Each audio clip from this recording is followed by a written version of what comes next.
오늘은 여호와는 나의 목자시니 라는 제목을 가지고 시편 23편 1절부터 6절까지 말씀을 좀 더 살펴보도록 하겠습니다. 우리 마음의 문을 열며 같이 한번 읽어볼까요? 같이 읽도록 하겠습니다. 앞장에서는 목자 되신 하나님을 따라 푸른 풀밭과 쉴만한 물가 그리고 의의 길로 가보았다. 형편이 바뀔 때마다 우리의 부족함을 미리 아시고 채워주시는 우리 아버지 하나님께 어떤 감사를 올려야 할지 가슴 벅찰 뿐이다. 오늘은 하나님이 인도하시는 사망의 골짜기, 원수의 목전, 여호와의 집으로 가보려고 한다. 가는 곳마다 부족함이 없게 하시는 좋으신 하나님을 찬송하도록 하자. 우리가 계속해서 시편 23편에 대해 살펴보고 있죠. 사실 시편 23편은 많은 사람들의 사랑을 받은 시죠.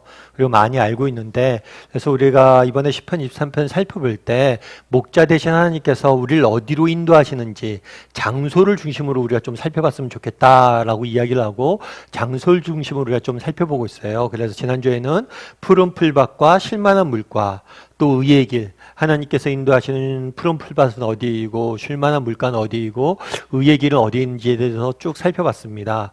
오늘은 사망의 음침한 골짜기, 원수의 목전, 그리고 여호와의 집이라는 하나님께서 목자 되신 하나님께 인도하시는 장소를 중심으로 몇 가지 이야기를 좀 더 나눠보고 또 시편 23편 나머지 구절들을 좀 살펴봤으면 좋겠습니다. 우리 먼저 1절 말씀 같이 한번 읽어볼까요? 1번 문제 같이 한번 읽어볼까요? 같이 읽도록 하겠습니다. 4절에서 다윗은 사망의 음침한 골짜기를 다닌다고 표현합니다. 사망의 음침한 골짜기와 관련해서 다음의 내용들을 가지고 각자의 생각을 나누어 보라. 사망의 음침한 골짜기라는 표현이 4절에 나오죠.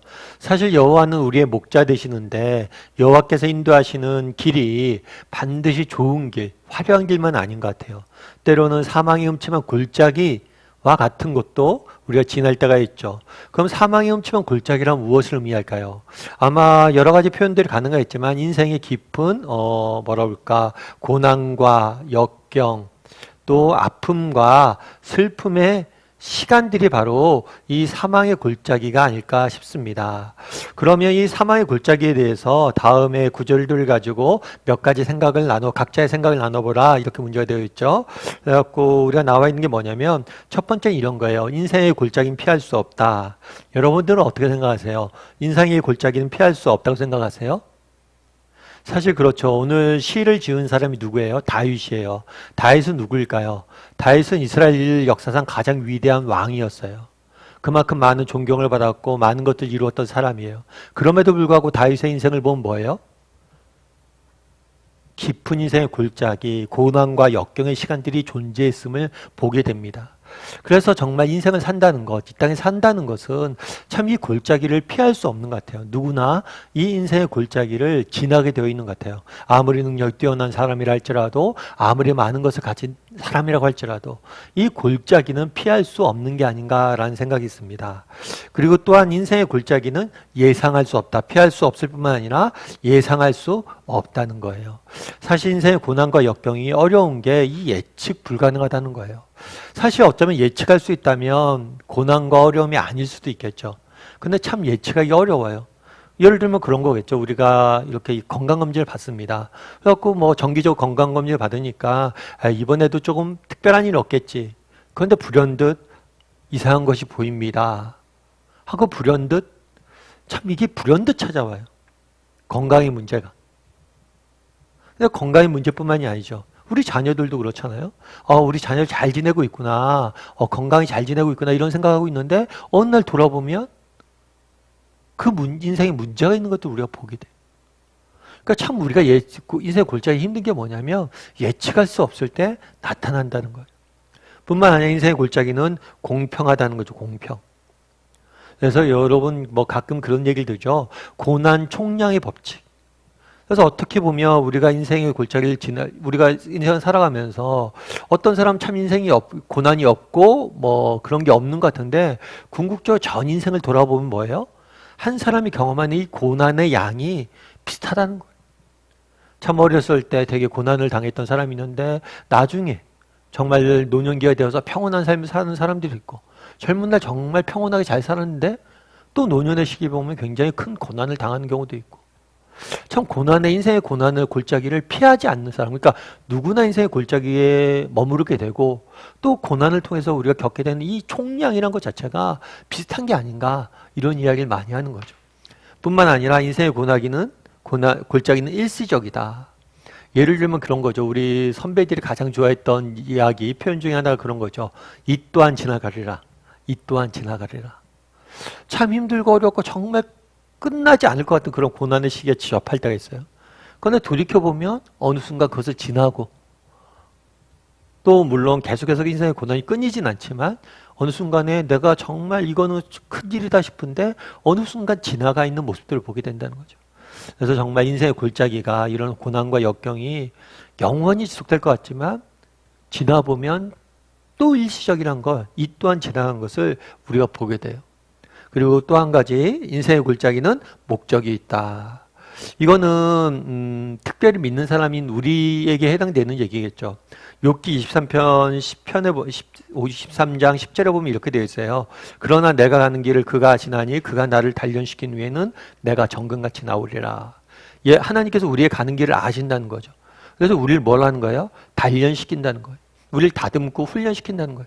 그래서 우리가 순금같이 나올 것이다. 그러니까 하나님께서 우리에게 여러 가지 인생의 어려움과 고난과 이런 것들을 허락하게 되는데 이런 고난과 역경을 딱 지나고 나면 뭐예요? 우리가 뭔가 달라져 있다는 거예요. 뭔가 달라져 있어요.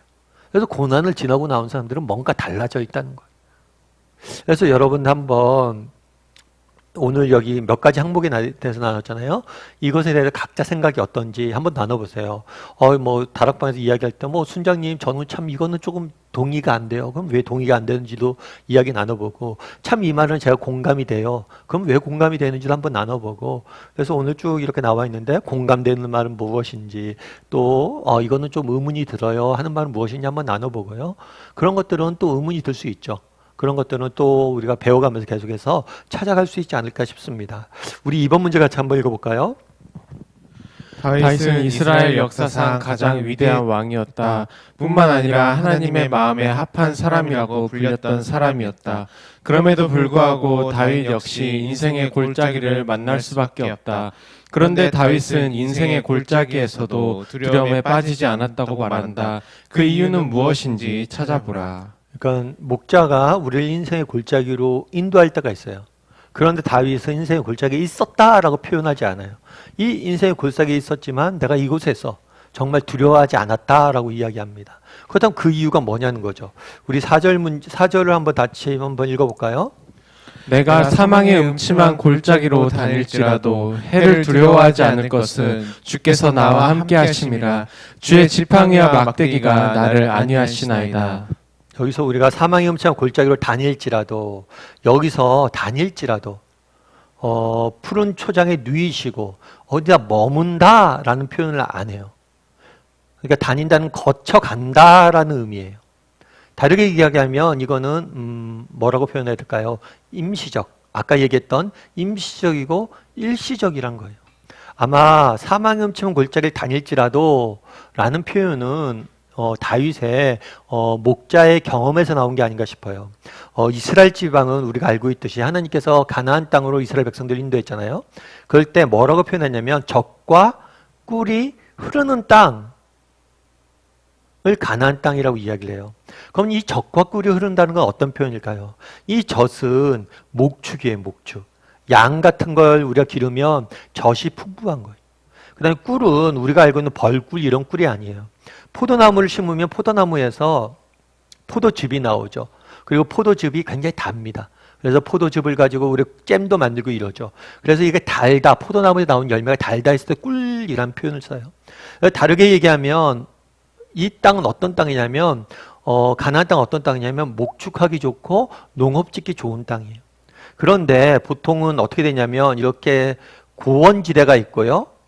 좀 낮은 지역이 있었어요. 이 낮은 땅에서는 주로 농업을 했고 이 고원지대에서는 목초지가 많기 때문에 여기서 목양을 한 거예요. 그러니까 양을 친 거예요. 목축업을 한 거예요. 그런데 이 고원지대 가려면 어떻게 하냐면 이 골짜기를 지나가야 돼요. 그래서 다윗은 뭐라고 표현하냐면 내가 골짜기를 다닐지라도, 그러니까 고원지대를 위해서, 고원지대 향해 가기 위해서 뭘 하는 거예요? 이 골짜기를 지나가는 거예요. 목자가 그래서 의도적으로 고원지대 가기 위해서 뭘 하는 거예요? 부득이하게 이 사망에 흠치한 골짜기를 걷게 하는 거예요. 하나님도 마찬가지란 거예요. 특별한 목적과 계획이 있어서 우리를 그런 음침한 골짜기를 거닐게 할 때가 있다는 거예요. 그런데 내가 골짜기를 헤맬지라도 뭘 두려워하지 않는다고요? 해를 두려워한다. 해를 두려워하지 않는다. 이 해는 그냥 우리가 알고 있는 태양이 아니에요. 이건 영어 성경에 보면 악으로 번역되어 있어요. 그러니까 다르게 얘기하면 악과 이 악이 낳은 결과겠죠. 우리를 대적한 사람들이 우리를 위협하고 정말 고통 주고 핍박하고 이런 것들을 두려워하지 않는다는 거예요. 나를 대적하는 사람들을 내가 두려워하지 않는다는 거예요. 왜 두려워하지 않아요? 그러니까 사망의 흠치한 골짜기를 이렇게 다니는데 막 그곳에 보면 너무나 위험한 곳이 있잖아요. 그런데 나는 두려워하지 않는다는 거예요. 이유는 뭐예요? 두 가지를 크게 의미해요. 첫 번째는 뭐냐면 주께서 나와 함께 하심이라. 그러니까 주님이 나와 동행하시기 때문에 내가 두려워하지 않는다라고 이야기해요. 그리고 주와 지팡이가 나를 뭐예요? 안위하신다, 보호하신다. 하나님께서, 목자 되신 하나님께서 나와 동행하시며 나를 보호하시기 때문에 내가 뭘 하는 거예요? 두려워하지 않는다라고 이야기하죠. 사실 성경에서 보면 우리가 여러 가지 고난과 역경이 있습니다. 이 고난과 역경에 대해서 하나님이 주시는 대안이 있어요. 그것 중에 하나는 뭐냐면 공동체예요. 공동체. 함께하는 것. 예를 들면 예전에 그런 실험을 한번 한 적이 있대요. 그러니까 얼음 속에서 사람이 얼마나 오래 버틸 수 있는가. 그래서 얼음물을 갖다 놓고 발을 담그고 얼마나 오래 버티는지 실험을 해본 적이 있대요. 그런데 재밌는 것은 혼자 발을 담그고 있을 때는 오래 못 버틴대요. 그런데 두 명이 같이 발을 담고 서로 함께 발을 담고 있을 때는 2배 이상 버틴다고 하더라고요. 그만큼 나와 누가 함께 있을 때 정말 우리는 쉽게 이길 수 있는 거예요. 그런데 누가 함께 하시는 거예요? 하나님이 함께 하시는 거예요. 정말 그래서 우리 그리스도인들에게 정말 외로움은 없어요. 때로는 우리가 가끔 외로움을 느낄 때가 있죠. 하지만 본질적인 인생의 외로움은 없어요. 왜요? 주님이 우리와 함께 하시기 때문에. 정말 아무리 힘들고 어려운 고난의 시기에도 하나님이 여러분과 함께 할 거예요. 그래서 주님이 나와 함께 하신다 사실 우리가 느끼고 맛볼 때 우리는 정말 어떠한 어려운 시절에도 정말 이겨내고 나아갈 수 있는 거겠죠. 그래서 첫 번째 맛본 건 뭐냐면 하나님이 나와 함께 하신다는 사실이에요. 여러분들도 아마 이런 경험들을 하셨을 거예요. 참 힘들고 어려운데 뭐예요? 아, 주님이 나와 함께 하시는구나. 그래서 하나님 앞에 나가 기도하고 말씀 보고 그런 뭐 하는 거예요? 하나님이 주시는 그런 깊은 은혜를 맛보는 거죠. 그래서 참 그걸 이겨내는 거죠. 그리고 또 한뿐만 아니라 뭐라고 이야기하냐면 주의 지팡이와 막대기가 나를 안위하신다. 나를 보호하신다라는 거예요. 하나님이 우리를 보호하신다는 거예요. 그런데 오늘 본문에 보면 지팡이와 막대기. 왜 지팡이와 막대기를 썼을까? 이 표현들 썼을까라는 거예요. 이건 역시 목동의 경험에서 나오는 거예요. 보통은 목동은 두 가지 종류의 이제 것들을 들고 다녀요. 하나는 지팡이예요. 지팡이는 이렇게 짚을 수도 있고 끝이 이렇게 구부러져 있어요. 그리고 막대기는 조금은 지팡이보다는 짧고 단단하고 두꺼워요. 좀. 그럼 이 지팡이와 막대기는 뭘 쓰느냐? 우리가 지팡이 하면 이렇게 목자가 이렇게 땅을 짚을 때 쓰는 것 같은데요. 뭐 그런 이유도 있겠죠. 그런데 이 지팡이는 끝이 구부러져 있잖아요. 예를 들면 우리가 골짜기 같은 데 가다 보면 어떻게 돼요? 양이 잘못된 길로 빠지거나 넘어지거나 이럴 때가 있어요. 좁은 길로 갈 때 보면. 그럼 이 지팡이 끝에다 이렇게 끌어내는 거예요. 수렁에 빠진, 구덩이에 빠진, 구덩이나 위험에 빠진 양을 이렇게 끌어낼 때 쓰는 게 바로 뭐예요? 지팡이에요. 이 막대기는 뭐냐?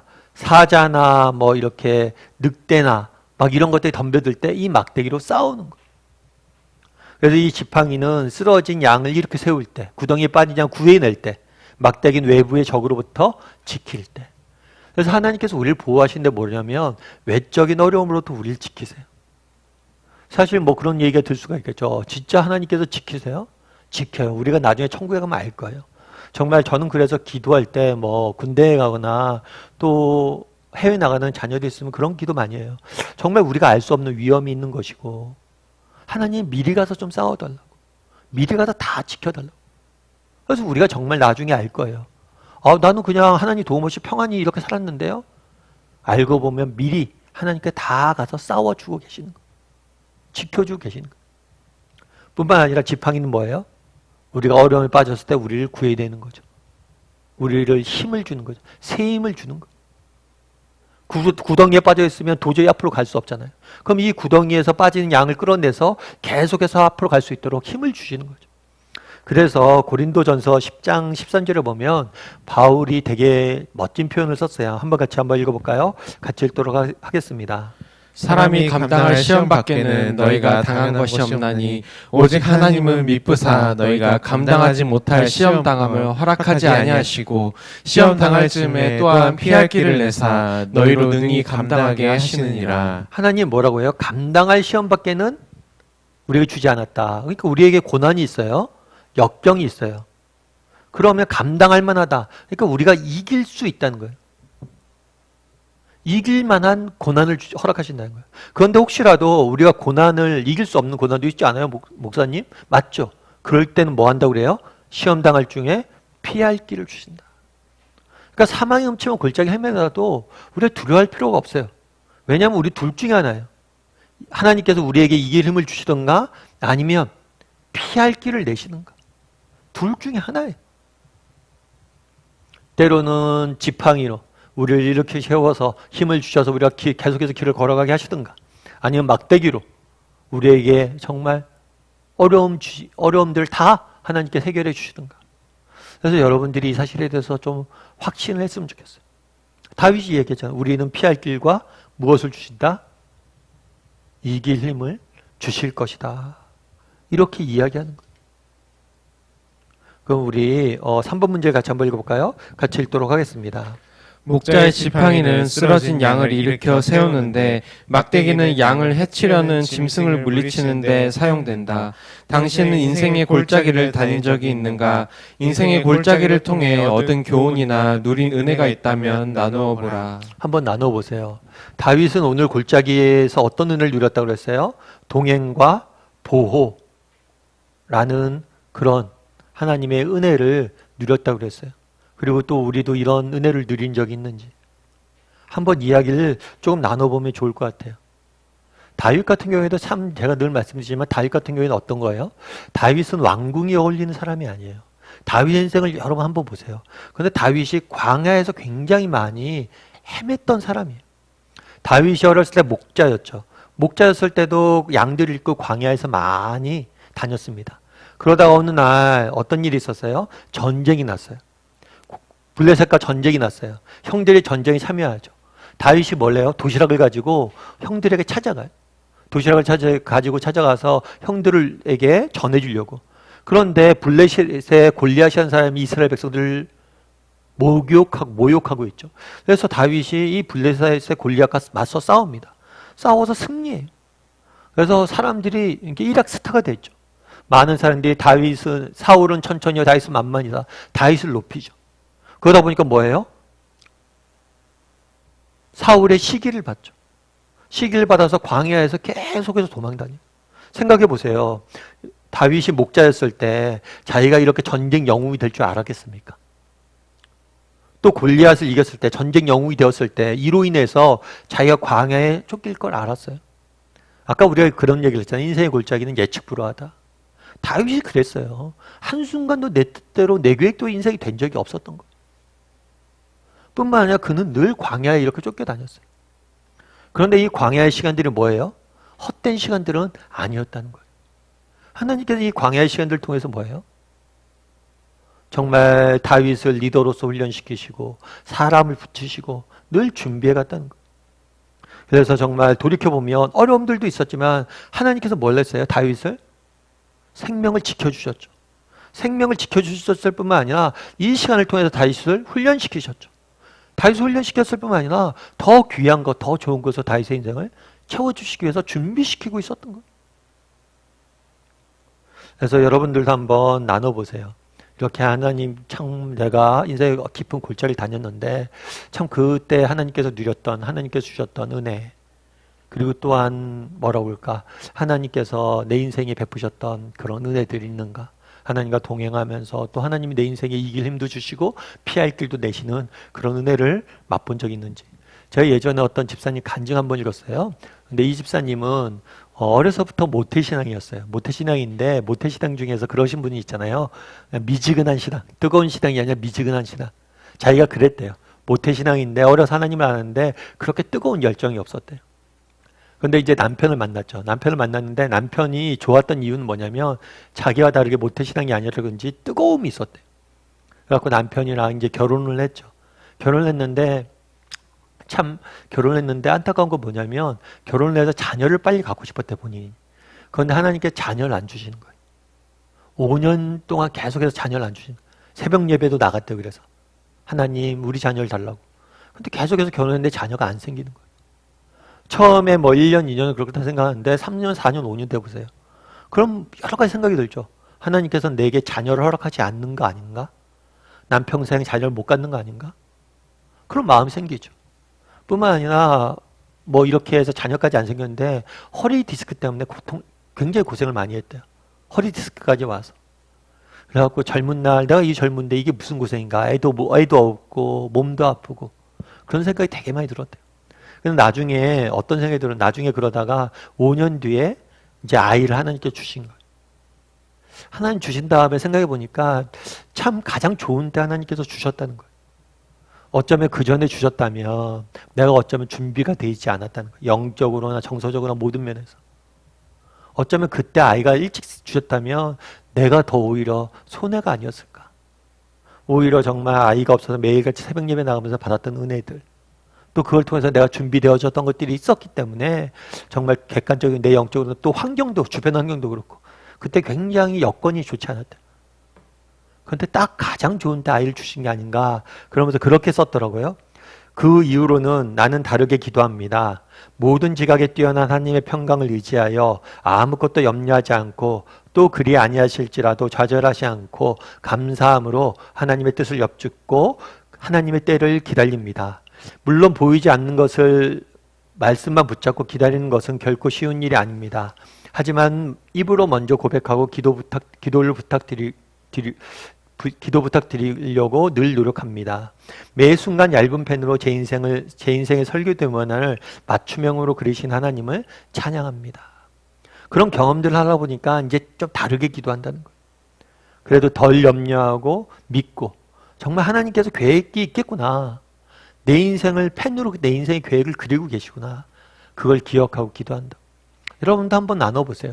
정말 인생의 골짜기가요. 무의미한 시간은 없어요. 그걸 통해서 여러분들을 다듬으시세요. 뿐만 아니라 인생의 골짜기를 통해서 하나님 주시는 은혜가 있어 분명. 동행함의 은혜가 있고요. 정말 어려움 중에 있는 하나님 앞에 나서 매일 기도하다 보니까 받았던 은혜가 있고요. 또 피해야 할 길과 이길 힘을 주시는 은혜가 있는데 그런 것들 여러분들 나눈 게 있다면 인생의 골짜기에서 누렸던 은혜들이 있다면 한번 나눠봤으면 좋겠습니다. 우리 4절 말씀 같이 한번 읽어볼까요? 같이 읽도록 하겠습니다. 다윗은 사망의 골짜기에 거한다고 표현하지 않는다. 다르게 말하면 사망의 골짜기는 목적지를 향한 여정이라고 할 수 있다. 사망의 골짜기를 지나면 무엇이 우리를 기다리고 있는가? 앞서 이야기했던 것처럼 이 사망의 골짜기는 목동 시절을 경험해서 나왔다고 그랬죠. 고원지대에 있는 목초지를 향해 올라가려면 반드시 뭘 거쳐야 돼요? 골짜기를 거쳐야 돼요. 그래서 골짜기는 하나의 여정이에요. 과정이에요. 궁극적인 목적지가 아니란 거예요. 거주지가 아니에요. 그럼 그 골짜기를 지나서 그럼 우리가 뭘 기다리냐는 거예요. 4절에서 우리가 사망의 음침한 골짜기를 다닐지라도 해를 두려워하지 않는다고 그랬어요. 그럼 5절에서는 그 골짜기 끝에 뭘 기다리는지 설명하고 있는 거예요. 5절 말씀 같이 한번 읽어볼까요? 같이 읽도록 하겠습니다. 주께서 내 원수의 목전에서 내게 상을 차려주시고 기름을 내 머리에 부으셨으니 내 잔이 넘치나이다. 예, 상을 차려주신다. 그러니까 이 상은 식탁을 의미하겠죠. 그러니까 풍성한 식탁을 차려주신다는 거예요. 앞서 얘기했던 것처럼 그 골짜기를 지나서 갔더니만 뭐예요? 푸르른 초원, 목초지가 있는 거예요. 정말 그런 얘기 했잖아요. 이 또한 지나가리라. 이것이 다 지나가면 뭐예요? 하나님께서 정말 푸른 초장으로 우리를 안내한다. 푸른 초장이 우리를 기다리고 있다. 그래서 우리가 그곳에서 뭐예요? 먹고 마시고 쉬게 된다는 거예요. 힘을 얻게 된다는 거예요. 그런데 재밌는 표현은 이거죠. 원수의 목전에서. 원수의 목전. 이 원수라는 단어는 어떤 단어냐면 괴롭히다 라는 단어예요. 괴롭히다, 고통을 주다. 그런데 원수의 목전에서. 그러니까 사실은 이런 표현이겠죠. 이 고난이 완전히 사라지진 않아요. 그러니까 푸른 초장, 그러니까 고원지대 가더라도 여러 가지 어려움들이 있을 수 있어요. 하지만 원수의 목전에서 이 사람들이 아무리 어려움들이 있지만 이 어려운 가운데서도 뭐예요? 하나님께서 풍성한 식탁을 차려주는 거예요. 그래서 고난과 어려움을 우리가 넘어지지 않고 정말 그 가운데서도 목전에서잖아요. 그것들을 우리 해치해하지 못하고 우리가 뭐라는 거예요? 하나님 주시는 그 은혜의 밥상을 먹게 된다는 거예요. 그리고 또 한 가지 표현을 뭘 썼냐면 기름을 내 머리에 부으셨으니 기름을 붓는다. 이 기름은 뭐냐면 목자들은 기름을 갖고 다녀요. 이 기름은 뭘 할 때 쓰냐면 양을 치유할 때 많이 씁니다. 특별히 양 같은 경우가 이제 외적으로 이렇게 다칠 때도 있는데 내적으로 다칠 때가 있어요. 뭐 벌레들이 코나 다른 곳으로 들어가거나 내적으로 다쳤을 때 코에다 기름을 부어요. 그래갖고 그 벌레들 다 빼내고 이렇게 쓸 때도 쓰는데 이 기름은 치유의 상징이에요. 그래서 기름을 내 머리에 부으셨다라는 것은 나를 치유해 주셨다는 거예요. 특별히 뭐예요? 내적 상처를. 우리 내면의 상처를 치유해 주셨다. 그 다음에 내 잔이 넘치나이다. 잔이 넘친다라는 표현을 써요. 목자들은 잔을 갖고 다녀요. 뭘 갖고 다니냐면 술과 약간 물이 섞인 술통을 들고 다녀요. 왜 들고 다니냐면 본인이 먹으려고 그러는 게 아니에요.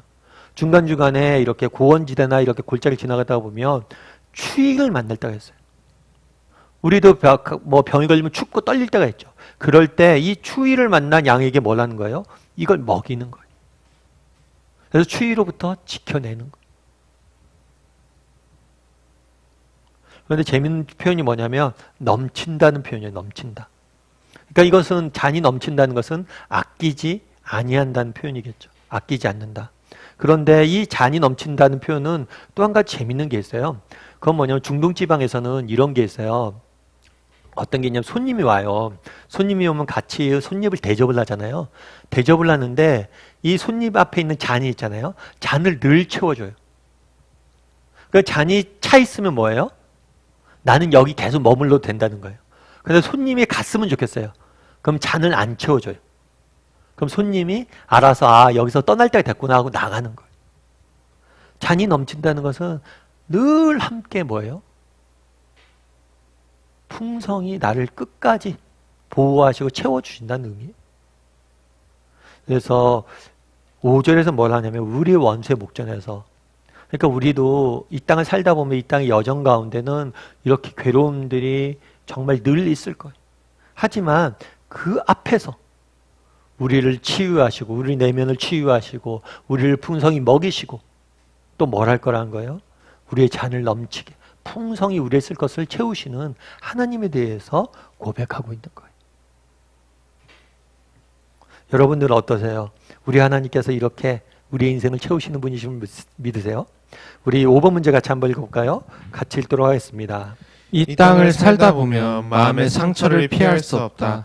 당신은 마음의 상처를 받았을 때 어떻게 반응하는 편인가? 여러분들은 어떠세요? 이 땅을 살다 보면 사실 아까 그런 얘기 있잖아요. 양이 내적으로 상처를 입을 때가 있다고. 그러면 기름을 갖고 치유한다고 그러잖아요. 우리도 마찬가지죠. 사실 오늘날 우리가 외적으로 이렇게 어려움들이 있어요. 그런데 이 외적인 어려움들뿐만 아니라 이 어려움들로 인해서 뭘 하는 거예요? 우리 내면이 상하는 거예요. 마음의 상처가 있는 거예요. 그러니까 사실 오늘날 가장 큰 문제는 어쩌면 가장 큰 문제 우리 마음의 상처일 수도 있겠죠. 그럼 여러분들은 마음의 상처를 우리가 이 땅에 살다 보면 받게 되는데, 그러니까 양도 푸른 초원에 갈라도요 이렇게 내적으로 상처를 받고 어려워질 때가 있어요. 그랬을 때 여러분은 어떠냐는 거예요.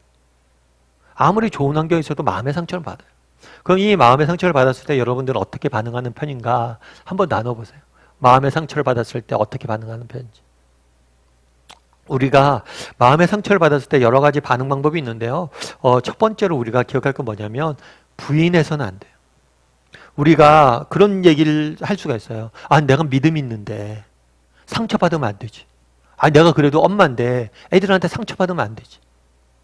그래도 내가 우리 남편을 사랑하는데 가족끼리 상처 주고받으면 안 되지. 그러면서 우리가 내가 상처를 받아도 상처를 부인하는 경우가 있어요. 아, 내가 목사인데 이런 사소한 일로 상처받으면 안 되지. 그런데 이렇게 부인하는 경우가 있는데 이거 좋은 게 아니에요.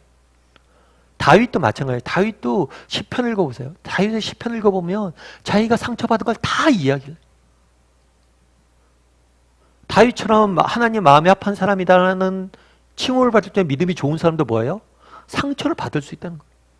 우리가 기억해야 할 것은 마음에 뭘 할 수 있으면 안 돼요? 상처받을 수 있다는 사실을 부인하면 안 돼요. 우리도 상처받을 수 있고요. 이 상처에 대해서 인정해야 돼요. 그런데 많은 사람들이 이 상처에 대해서 인정하는 걸 두려워합니다. 왜일까요? 그러면 받으면 안 된다라는 그런 의식이 있어요. 착한 아이가 되어야 된다는 의식이 있어요. 그래서 여러분들 이 마음의 상처를 부인하면 안 됩니다. 인정해야 돼요. 나도 상처를 받을 수 있다는 거. 또 한 가지는 뭐냐면 상처로부터 도망가서도 안 돼요. 어떻게 하냐면 마음의 상처를 받았습니다. 그건 뭐래요? 세상 사람들 뭐라 합니까? 상처를 받으면 하루 종일 상처받아요. 그건 뭐래요? 저녁에 술 마셔요. 술 마시고 게임하고 혹은 뭐 TV 보고 다른 뭘로부터 무엇인가를 해요. 그러면서 상처를 잊으려고 하는 거예요. 도망가는 거예요. 상처를. 마음에 상처가 있는데 마치 없는 것을 숨기면서 도망하는 경우들이 있어요. 그래서도 안 된다는 거예요. 그럼 어떻게 될까요? 마음의 상처를 우리도 인정을 해야 돼요. 그리고 인정을 한 다음에 마음의 상처에 우리가 대면할 수 있어야 돼요. 그런데 여기서까지 하면 끝나면 안 돼요. 세상이 하는 방법들은 여기서 끝내요. 그런데 우리가 해야 될 것은 뭐예요? 상처가 있음을 인정하고 그것을 대면해야 되고 뿐만 아니라 이 상처를 누구에게 가져가야 돼요? 하나님에게 가져가야 돼요. 그랬을 때 다윗이 이야기한 노래하는 정말 기름을 내 머리에 부으시고 잔이 넘치게 하시는 그 하나님의 은혜로 우리의 내면이 우리의 마음이 회복되는 것을 맛보게 되는 것. 위로를 맛보게 되는 것. 그래서 여러분들도 한번 생각을 해보세요. 참 그런 경우들이 있지 않아요? 이렇게 참 인생에 어려움들이 있어요.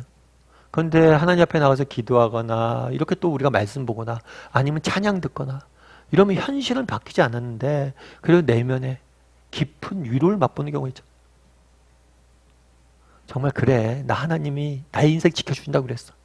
그래, 하나님이 날 위해서 아들까지 아끼지 않는다고 그랬어. 그래, 나 하나님이 사랑하신다고 그랬어. 그럼 회복되는 게 있다는 거예요. 그래서 여러분도 한번 나눠보세요. 여러분, 우리가 이 땅을 살다 보면 뭘 만나게 돼요? 마음의 상처를 만나게 돼요. 여러분, 이거 만났을 때 어떻게 해결하는 편인지 한번 이야기를 해보세요. 아, 목사님, 뭐 솔직하게 얘기해도 좋겠어요.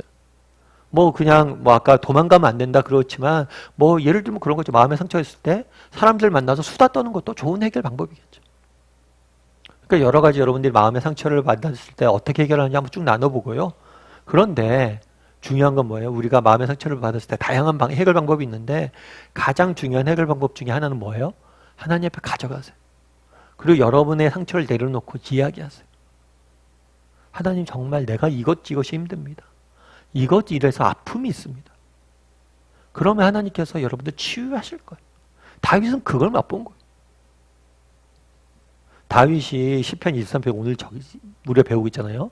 이 시편 23편을 언제 지었나 라고 보면은 언제 지었냐면 그렇게 성경 신학자들이 예상을 해요. 언제 지었냐고 그러면 다윗이 그러니까 어렸을 때 지은 게 아니에요. 인생의 황혼기에 지었어요. 특별히 언제 지었냐면 다윗이 인생의 마지막 순간에 인생이 어떤 일이 있었냐면 아들 중에 압살롬이라는 아들이 있었어요. 이 아들이 반란을 일으킵니다. 그래서 아버지를 죽이려고 그래요. 여러분 어떠세요? 여러분 아들이 정말 반란을 일으켜서 여러분을 죽이려고 한다면 다윗이 맞서 싸울 수가 없어요. 왜냐하면 맞서 싸우면 아들을 죽이는 거잖아요. 그래서 도망가면서 광야에서 지은 시가 이 시편 24편이 아닐까라는 이야기를 해요. 여러분 이때 얼마나 마음이 상했겠어요. 왜 내 인생이 이렇게 됐을까? 그런데 그 절망스러운 상황에서도 뭐예요? 하나님이 그 마음을 치유해 주시고 또 피할 길을 내시는 거예요. 그래서 여러분들 한번 이렇게 마음의 상처를 입고 참 이랬을 때 어떻게 해결하는지 또 그것들을 해결하는 방법 하나님을 가져가야 돼요. 우리 6번 문제 한번 읽어볼까요? 같이 읽도록 하겠습니다. 다윗이 평생 동안 의심하지 않고 확신한 사실이 있었다. 그것은 무엇인가? 예, 이렇게 됐죠. 내 평생에 한번 6절 읽어볼까요? 내 평생의 선하심과 인자하심이 반드시 나를 따르리니 내가 여호와의 집에 영원히 살리로다.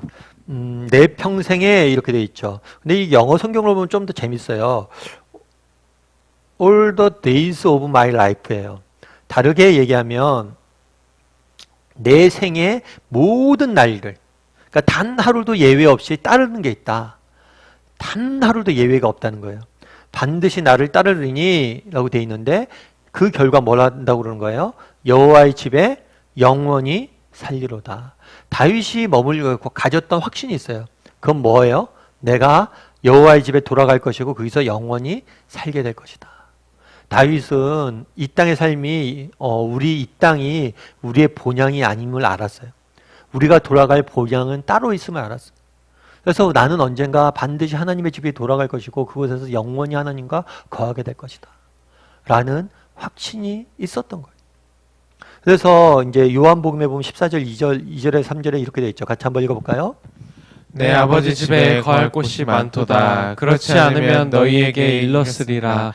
내가 너희를 위하여 거처를 예비하러 가노니 가서 너희를 위하여 거처를 예비하면 내가 다시 와서 너희를 내게로 영접하여 나 있는 곳에 너희도 있게 하리라. 예, 내 아버지 집, 여호와의 집이란 표현이죠.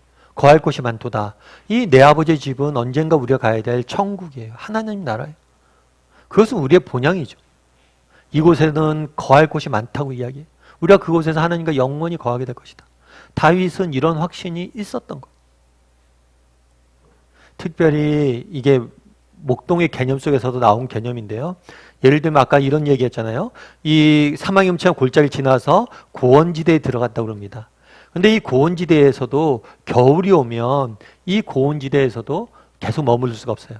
왜냐하면 날씨가 내려가고 목초가 마르기 때문에. 그래서 겨울이 되기 전에 뭘 하는 거예요? 집에 돌아와요. 집에 돌아와서 이 집에서 겨울을 보내고 안락하게 지내는 거죠.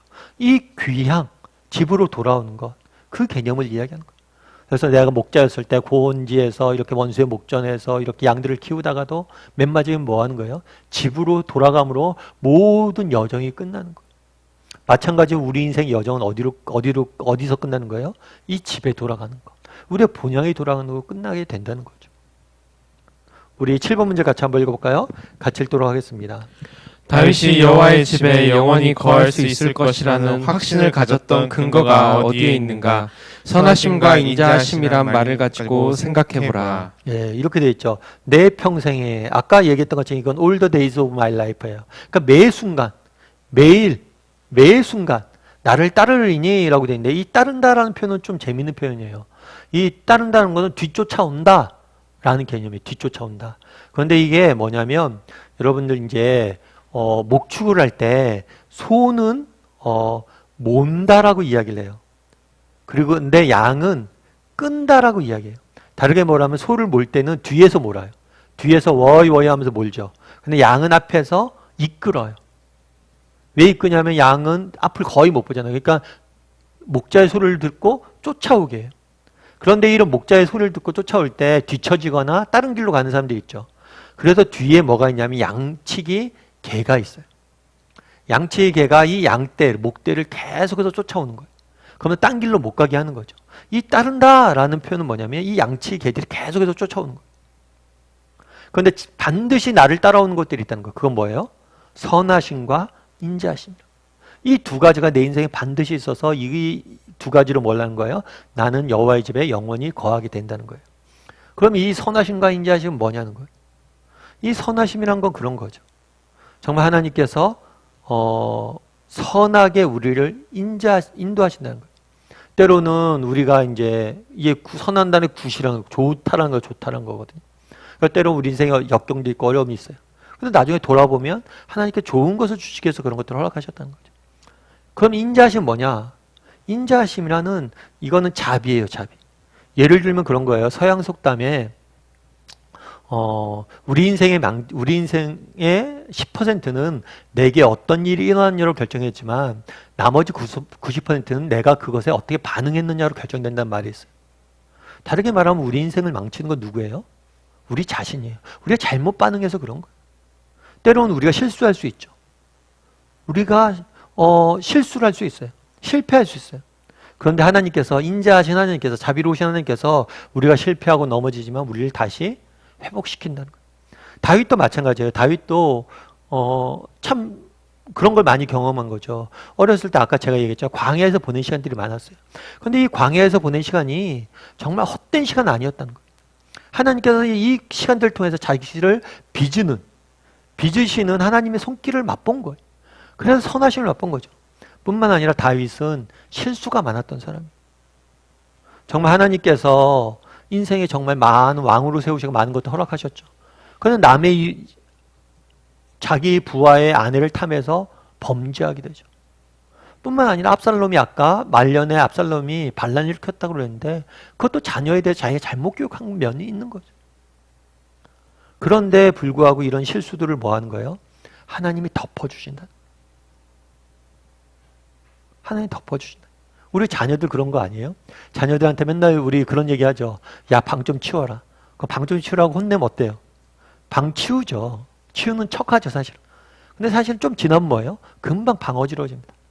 방을 완전히 어지럽혀 놓고 학교 가죠. 그건 뭐예요? 여러분 가만히 둡니까? 그래서 정리하죠. 정리하다가 또 나중에 그러죠.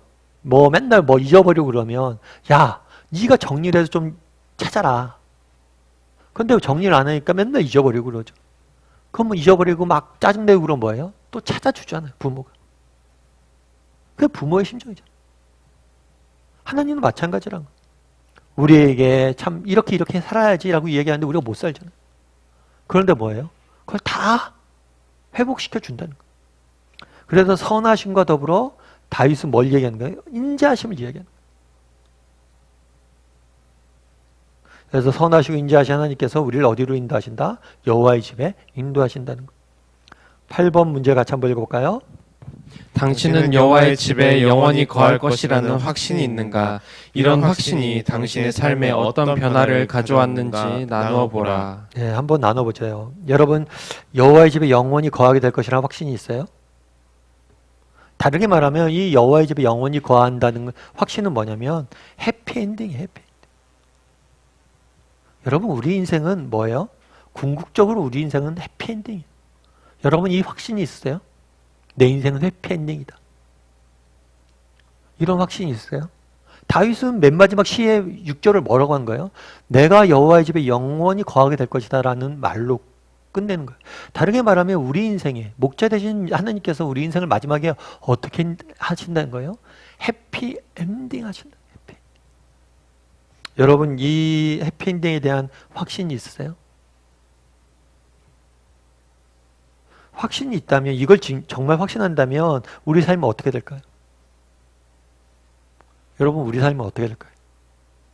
제가 종종 이렇게 말씀드리고 하지만 저는 이렇게 운동 경기 같은 거 이렇게 실시간으로 보는 걸 사실 뭐 조금 약간 이렇게 실시간으로 보는 거를 잘 좋아하진 않아요. 왜냐하면 감정이입이 되면 마음이 떨려서 못 보겠더라고요. 예전에 막 김연아 선수 이렇게 올림픽 경기 같은 거 어때요? 막 트리플 악셀 막 핑핑 돌잖아요. 하늘에 공중에 떠서. 그래서 이게 공중에 떴다 착지할 때 넘어지면 어떡하나. 차마 못 보겠더라고요. 근데 나중에 이제 결과를 보면 어때요? 야, 김연아 선수 금메달 땄대. 그래? 야, 그럼 얼마나 잘하나 보자. 이런 마음을 보자. 우리 인생이 정말 해피엔딩이라는 확신이 있다면 우리는 정말 뭐예요? 좀 긴 안목에서 우리 인생을 볼 수 있고 두려움에 떨면서 우리 인생을 보게 되진 않는다는 거예요. 왜요? 결국에 좋아질 거예요. 해피엔딩이죠. 여러분 정말 아침 드라마 같은 거 좋아하잖아요. 막 아침 드라마 보면 막 주인공 얼마나 고생해요. 근데 우리가 알잖아요. 저러다가 마지막에 뭐예요? 다 회복될 거라는 거. 그 확신이 우리에게 있냐는 거예요. 있냐? 그럼 우리가 좀 다르게 볼 수 있잖아. 그래서 여러분 한번 생각해 봤으면 좋겠어요. 난 내 인생에 정말 마지막 해피엔딩이라는 확신이 있는가? 그 확신이 있어서 주는 유익은 뭔가? 은혜는 뭔가? 변화는 뭔가? 이런 얘기를 쭉 나눴으면 좋겠어요. 다윗은 분명히 이 확신이 있었어요. 그렇기 때문에 뭐예요? 아들이 자기를 쫓아오는 형편 중에서도 이런 시를 지을 수 있는 거예요. 정말 아들이 자기를 죽이려는 형편이에요. 그런데 뭐라고 이야기해요? 여호와는 나의 목자시니 내가 여호와의 집에 나의 선하심과 인자하심이 반드시 나를 따르리니. 내일 당장 죽을지도 모르는 광야에서, 아들의 손에 죽을지도 모르는 광야에서 반드시 선하심과 인자하심이 나를 따르니 내가 여호와의 집에 영원히 거할 것이다. 참 우리도 이렇게 노래했으면 좋겠어요. 정말 절박한 상황 속이죠. 하나님의 선하심과 인자하심이 나를 따를 것이고 내가 영원히 하나님의 집에 뭐 할 것이다. 내 인생 이거 모든 것이 다 뭐예요? 해피엔딩일 것이다. 오늘 하루 사는데 힘들죠. 막 먼 거리 오가고 막 먼 거리 오가면서도 내가 오늘 힘들지만 내 인생의 끝날은 해피엔딩이야. 내 인생에 가장 좋은 날 오지 않았어. 이 고생하지만 해피엔딩이야. 오늘 좀 구박됐죠? 안 좋은 소리를 듣죠? 마음의 상처도 받죠? 그런데 뭐예요? 아니야. 내 인생은 해피엔딩이야. 이렇게 이야기하고 정말 하루하루 살아갈 줄 아는 저와 여러분 되면 행복할 것 같아요. 그래서 이런 얘기를 좀 나눠보세요. 이 해피엔딩에 대한 확신이 있는지. 그리고 이 확신이 있다면 이 확신으로 인해서 내가 어떻게 어떤 변화가 있는지 어떤 은혜를 누리는지 우리 삶의 열매 거두면 같이 한번 읽어볼까요? 이번 한 학기 다락방을 통해 받은 은혜가 있다면 한 가지씩 나눈 후 이번 한 학기를 허락하신 하나님께 감사의 기도를 드리자. 예, 오늘이 이제 상반기 다락방 마지막 날입니다. 여러분들 상반기 마지막 하면서 서로 받은 은혜도 좀 나누고 격려도 하시고 좀 세워도 주시고 그러시면 좋을 것 같아요.